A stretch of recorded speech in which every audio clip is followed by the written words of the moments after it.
Hi everyone. I'm just going to do another little update on the cabin this morning. Since my last video inside the cabin, I've done quite a bit of work. Still a few things to do. For example, I still don't have a chimney, but I've managed to get most of the, I guess all of the tongue and groove wall paneling, pine boards are all up. So I'll take you inside and give you a little look around. This is a gift from a friend. The green man welcomes you when you get close to the cabin. It's just outside the door. The room is so small, I thought I would do a little shooting through the doorway here to see if I can show you a little bit of what's happening inside. That's the stove set up in the corner. It's on a stove board, and there are stove boards on the wall.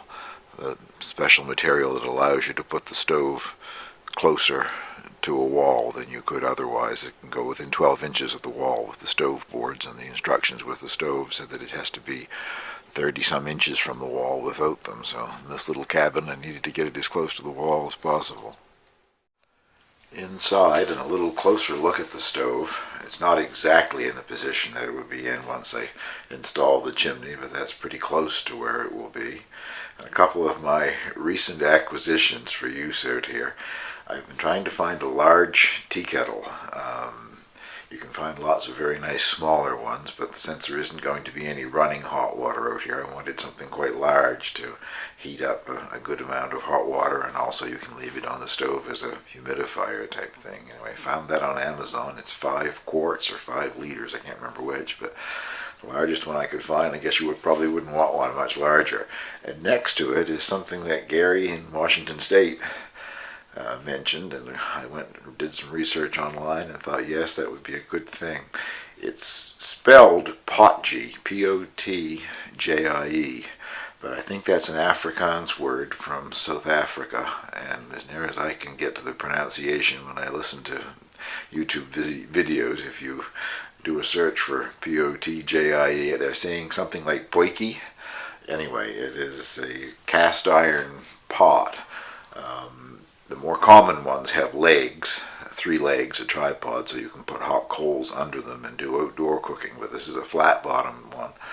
And it's basically a older version of the slow cookers that we use today, the electric ones. And I thought it would be a wonderful thing to have on the cast iron stove, whichever end of the stove. I think it's probably on the front end. That's where it would be the coolest. And you could slow cook with it, so I'm sure you'll probably see a video of me doing slow cooking with my potjie later on sometime this winter. This is with my tripod just set up in basically the center of the cabin, and I'm just going to do a sweep around. Unfortunately, with this camera I can't get back far enough to really give you a look, but it will show you what's on the walls anyway.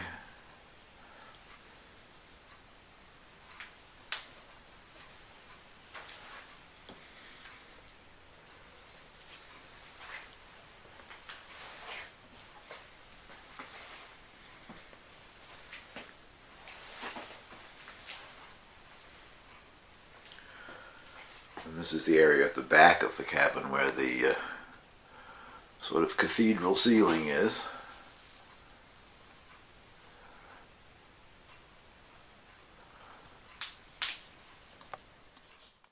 I have the material to finish around the windows and the door, I just haven't got around to it yet.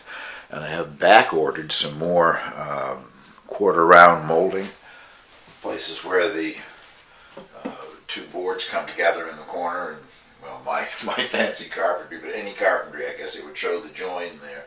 But if I put quarter round molding in there, it gives it a more finished look. And I've got some of it up, but I ran out, and so did the building supply company, I guess. We're on order anyway.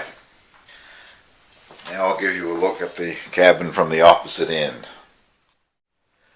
I don't wear a wristwatch, and it's always nice to know what time it is. A friend gave me a warming gift, a cabin warming gift, I guess, of a wall clock, battery operated. That's very much appreciated. And Brendan in Northern Ireland, I wanted to show you and demonstrate that I do have my smoke detector carbon monoxide detector, combination of the two. Made in Canada, so made in Canada, it's bilingual. It's actually one that talks.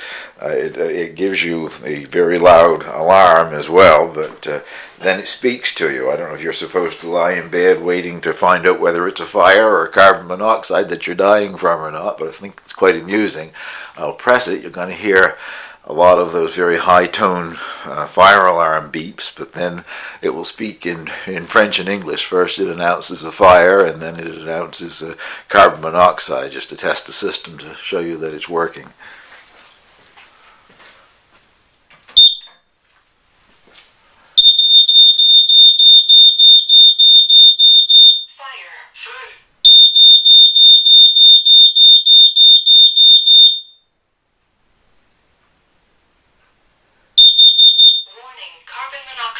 Monoxide de carbone.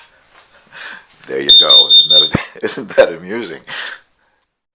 Looking back towards the door, I bought a futon online with what? With Walmart, I guess it was. And for the value, the price of it, I'm very pleased. The mattress is a coil spring mattress, and I had it set up, haven't slept out here yet, but I had it set up as a bed the other day just to try it out, and it's very comfortable. And the whole thing was $300, I guess, for certainly not fine furniture, but it will seat at least three people my size and 4 ordinary sized people, and I find it quite comfortable. It makes into a regular double bed when it's fully laid down, so getting closer to camping out. Anyway, I think that just about finishes this. I just wanted to show you the progress so far, and next video hopefully I'll have the stove hooked up and going. It's getting cooler here each night, and this morning out here a fire would be quite welcome. So far our coldest night I think has been 6 degrees, but the forecast for the next week or so shows it getting a little cooler every night, so I'm sure within a couple of weeks we'll have our first frost. Thank you for watching. Talk to you later.